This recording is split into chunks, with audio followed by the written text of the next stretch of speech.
BJP सांसद रवि किशन ने जनसंख्या नियंत्रण के लिए संसद में प्राइवेट बिल पेश किया तो केंद्रीय मंत्री गिरिराज सिंह ने एक बार फिर जनसंख्या नियंत्रण कानून लागू करने की हिमायत की। इसी के साथ पैदा हो गया एक बड़ा सवाल, क्या 2024 के चुनावी महासमर की तैयारी शुरू कर दी गई है और क्या अगले आम चुनाव में पॉपुलेशन कंट्रोल बिल भी बीजेपी के लिए बड़ा चुनावी मुद्दा होगा? भारतीय जनता पार्टी गुजरात के हर घर का हिस्सा है, गुजरात के हर परिवार का हिस्सा है। दिल्ली से जब प्रधानमंत्री मोदी ने विजय हुंकार भरी, तभी समझ आ गया था कि बीजेपी की इलेक्शन मशीनरी अब पूरे जोर शोर के साथ 2024 के आम चुनाव की रणनीति पर काम करेगी। हर बूथ, हर वोट के मिशन को धार देगी।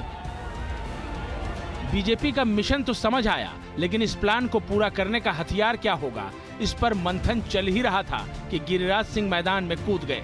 मुद्दा बनाया जनसंख्या नियंत्रण कानून।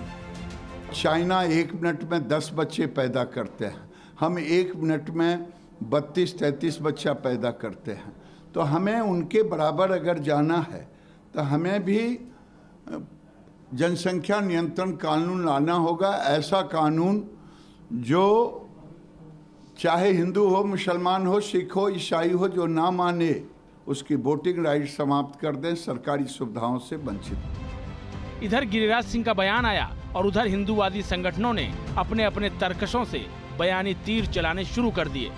बेतहाशा बढ़ती जनसंख्या किसी भी राष्ट्र के लिए या उसके विकास के लिए गंभीर चुनौती होती है। रिलीजियस आधार पर जनसंख्या का ध्रुवीकरण, वो भी षड्यंत्र पूर्वक किया जा रहा हो, ये और गंभीर मुद्दा है।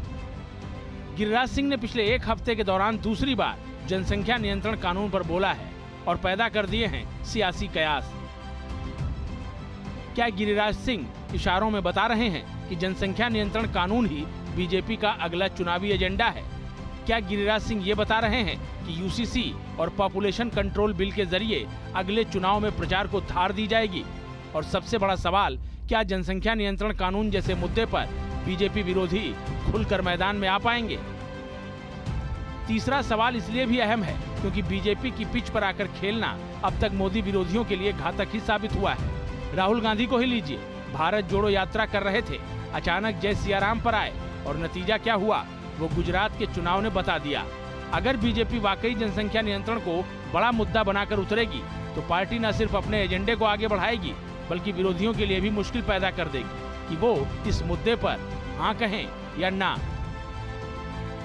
Team news nation.